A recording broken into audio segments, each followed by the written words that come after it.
Hello, एक बार फिर से आपका स्वागत है मेरे channel watch is the truth, सत्य क्या है में। इस समय मैं एक प्रश्न पर विचार करना चाहता हूँ। वो प्रश्न है कि what can be the ultimate truth, परम सत्य क्या हो सकता है, या फिर हम और सरल भाषा में कहें तो ये जो हम अपनी आँखों से सब कुछ देखते हैं, इस सब का कारण क्या हो सकता है, परम सत्य क्या हो सकता है। मैं इस बात पर बिल्कुल ध्यान नहीं करूँगा कि सत्य क्या है, बल्कि मेरा ध्यान है कि सत्य क्या हो सकता है। दोनों अलग अलग चीज़ें हैं मेरे लिए। सत्य क्या हो सकता है, जब मैं इस बात पर ध्यान करूँगा तो मैं हर बात पर बड़े ही गौर से ध्यान करूँगा कि इसकी कैटेगरी क्या है, इस चीज़ को मैं सत्य में शामिल कर सकता हूँ क्या नहीं। सो ये है, परम सत्य क्या हो सकता है। ऐसा क्या हो सकता है जो इस अंतहीन ब्रह्मांड का कारण हो। ऐसा सत्य कौन हो सकता है, ऐसा सत्य क्या हो सकता है। क्या हम छोटे से प्राणी इस सत्य को खोज सकते हैं? क्या हम इसे बना सकते हैं? क्या ऐसा हो सकता है कि इस अनंत ब्रह्मांड का कोई सत्य या कोई कारण या कोई मकसद ही ना हो? क्या ऐसा हो सकता है? क्या आपने कभी सोचा कि हाँ, ऐसा हो सकता है? लेकिन मैं जब इस खूबसूरत दुनिया को, चिड़ियों को, पेड़ पौधों को, और फल हैं, मछलियाँ, जानवर, बहुत छोटे छोटे कीड़े और हर प्राणी और जीव जंतुओं की जन्म, मृत्यु, और बहुत बड़े विशालकाय समुद्र, तितलियों का बनना, छोटे से बीज से पेड़ों का बनना, मनुष्य की भावनाएं जो उसके अंदर, उसके हृदय में, मन में, उसके शरीर में है, प्रेम, सपने, उसकी कल्पनाएं करने की एक शक्ति, सुबह, दोपहर, शाम, बच्चों का खूबसूरत व्यवहार, गर्मी, बारिश और सर्दी का मौसम। जब मैं इन सब चीज़ों को देखता हूं तो मैं सोचता हूं कि इन सब का कारण क्या हो सकता है। ये ऑटोमेटिक तो हो नहीं सकती कि इनकी किसी ने उत्पत्ति नहीं करी है या इनको किसी ने बनाया नहीं है। मैं जब इस संसार के बारे में बड़ी गहराई से और बड़े शांत अकेले में बैठकर सोचता हूँ तो मैं पाता हूँ कि कोई भी चीज़ संसार में बिना कारण की नहीं है।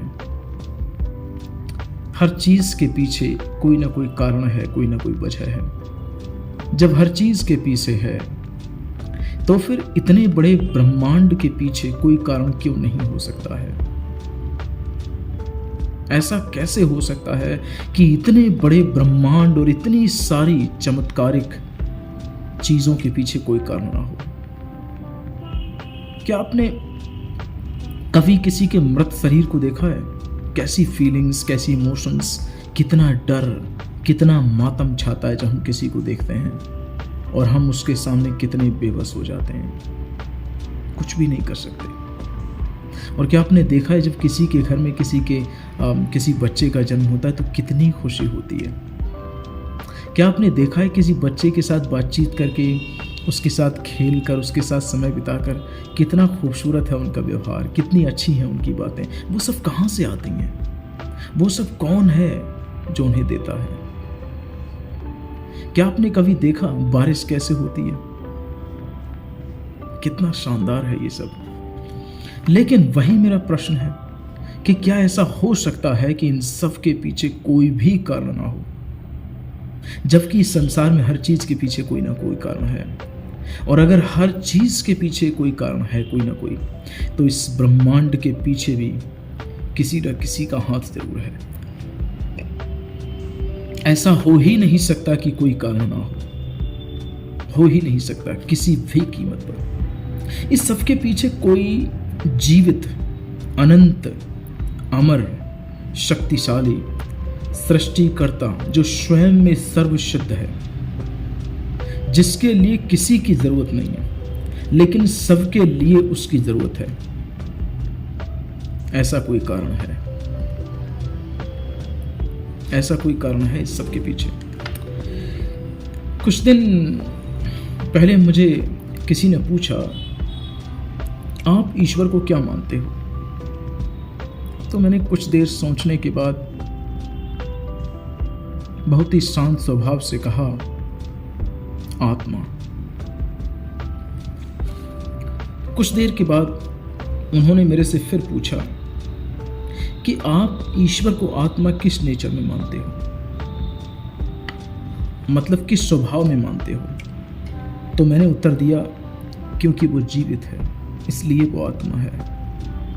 यदि वो जीवित नहीं है तो वो आत्मा नहीं हो सकता। और अगर ईश्वर आत्मा नहीं है तो फिर इसका मतलब है उसे हमने बनाया है। और इसका मतलब ये हो जाएगा जितने संसार में लोग हैं वो सब अपने हिसाब से अपने लिए ईश्वरों की सृष्टि कर सकते हैं। और ऐसा कुछ लोगों ने किया भी है, जिन्हें आप सब, जिन्हें ये संसार दार्शनिकों के नाम से जानता है, इंग्लिश में कहें तो फिलोसोफर्स नाम से जान सकता है। उन्होंने तो कुछ लोगों को नरक में पहुंचा दिया। सत्य का नाम देकर उन्होंने झूठ दे दिया और सारा बेड़ा गर्क कर दिया। जिंदगियां बर्बाद कर दी, लोगों को मौत के घाट उतार दिया उनकी विचारधाराओं ने, हमारी इस आज़ादी ने। फिर मैं कुछ समय के बाद जब मैंने उनसे बात करी, मैं फिर और ज़्यादा सोचने लगा। तो मैंने सोचा कि यदि ईश्वर आत्मा है तभी वो जीवित है, यदि आत्मा नहीं तो जीवित भी नहीं, और यदि जीवित नहीं तो फिर हम सब बहुत ही बड़े अंधकार में हैं, जहां हमारे लिए कोई आशा नहीं है, जहां हमारे पास कोई सत्य हो ही नहीं सकता। इसका मतलब तो यह है कि जो कोई जैसा कर रहा है वो सब ठीक है। फिर हमें गलत और सही में विश्वास करने की जरूरत ही नहीं है। फिर तो युद्ध हो रहे हैं वो भी ठीक है, किसी के साथ कुछ पाप हो रहा है वो भी ठीक है, किसी का कोई मर्डर हो रहा है तो वो भी ठीक है, फिर तो ये सब कुछ ठीक हो जाएगा। लेकिन ऐसा हो नहीं सकता। ईश्वर आत्मा है इसलिए जीवित है, और जब वो जीवित है तभी वो सर्वसिद्ध है, सर्वज्ञानी है, अनंत है, अमर है। तभी वो हमारी प्रार्थनाओं को सुन सकता है, तभी वो सब कुछ देख सकता है, तभी वो सब कुछ कंट्रोल कर सकता है, तभी उसके लिए किसी की जरूरत नहीं है। वो ऐसी शक्ति है, वो फायर है, फायर। और यदि वो जीवित नहीं है तो हम बहुत बड़े अंधकार में हैं। सोच कर देखिए कि इस संसार के पीछे कोई कारण ही नहीं है, और अगर कोई कारण है तो वो जीवित नहीं है, वो हमने बनाया हुआ है हमारे द्वारा। तो फिर इसका मतलब हो गया कि हम ईश्वर हैं वो तो कुछ भी नहीं है। ये तो और बड़ी समस्या में हम आ गए। लेकिन ऐसा नहीं हो सकता। ईश्वर जीवित है, ईश्वर आत्मा है, और आत्मा है तभी वो जीवित है। ये ध्यान रखें। एक कहानी है जो आपने कई बार सुनी होगी, बहुत सारे लोग इसको कहते हैं। ये कहाँ से आई, किसने बनाई, ये सब मुझे पता नहीं है। वो कहानी है हाथी वाली। कुछ लोगों का कहना है धर्मों के विषय में कि एक हाथी है, तो किसी ने उसकी सूंड पकड़ ली तो उसने कहा ईश्वर ऐसा है, दूसरे ने उसकी टांग पकड़ ली तो उसने कहा ऐसा है, और ये सारे लोग अंधे थे।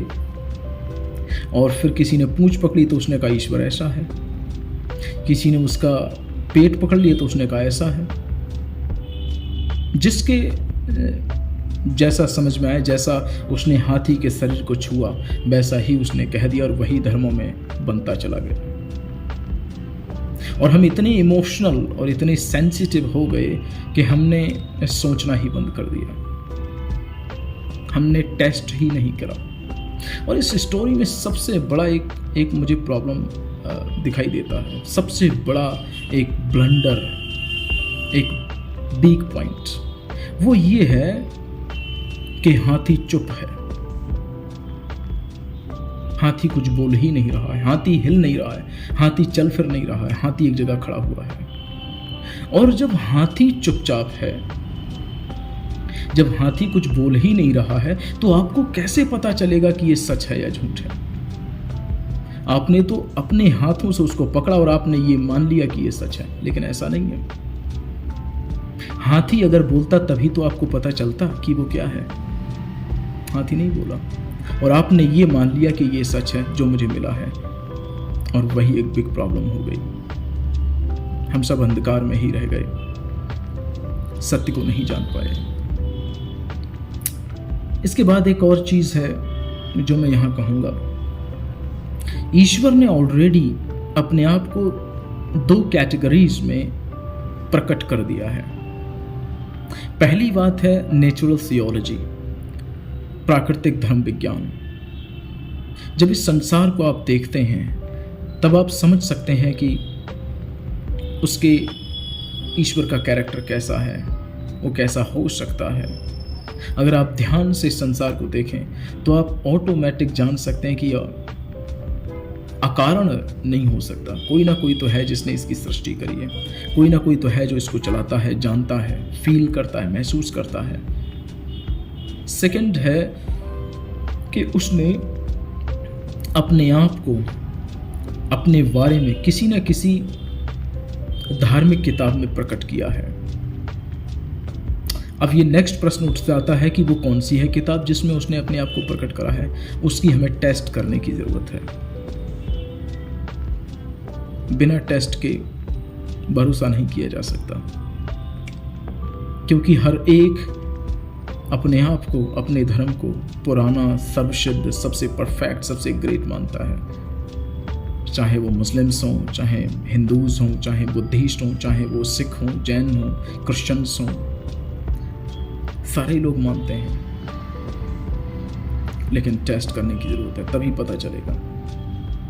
लोग तो अपने धर्म को बहुत प्रेम करने वाला, क्षमा करने वाला, दया करने वाला, मोरालिटी हर एक में है, वो सब कहते हैं। लेकिन सच्चाई तो उन किताबों में क्या लिखा हुआ है उससे पता चलेगी। लोगों को क्या पता, सारे लोग पढ़ते नहीं हैं। बड़ा ध्यान देने वाली बात है। एक बात बाइबल में प्रभु यीशु मसीह ने यूहन्ना रचित सुसमाचार 8वें अध्याय 32 में कही, तुम सत्य को जानोगे और सत्य तुम्हें स्वतंत्र करेगा। सत्य हमें किस चीज से स्वतंत्र करेगा? ये प्रश्न है। झूठ से? बिल्कुल, सत्य हमें झूठ से स्वतंत्र करेगा, जिसकी वजह से हमारे जीवन में अशांति, खोखलापन, मरा हुआ सा जीवन, नफरत से भरे हुए जीवन है। क्या आप सत्य को जान चुके हैं? कैसा है वो सत्य? किसका है वो सत्य? क्या आपका जीवन बदला? क्या आप वास्तव में स्वतंत्र हुए? यदि नहीं तो मेरे साथ इस यात्रा पर चलें सत्य को जानने के लिए। यदि आप पा चुके हैं तो भी आप मेरे साथ इस यात्रा पर निकलें, जिससे कि उस सत्य को जो आपने पाया है टेस्ट कर सकें। बहुत बहुत धन्यवाद मुझे सुनने के लिए। मैं आशा करता हूं कि ये सारे विचार, ये सारे प्रश्न, ये सारे उत्तर, एक्सप्लेनेशंस आपको हेल्प करेंगी सत्य को जानने में। अगर आपको ये सारी बातें अच्छी लगती हैं तो प्लीज़ मेरे चैनल को सब्सक्राइब करें, कमेंट्स करें, लाइक्स करें, शेयर करें। Thank you very much.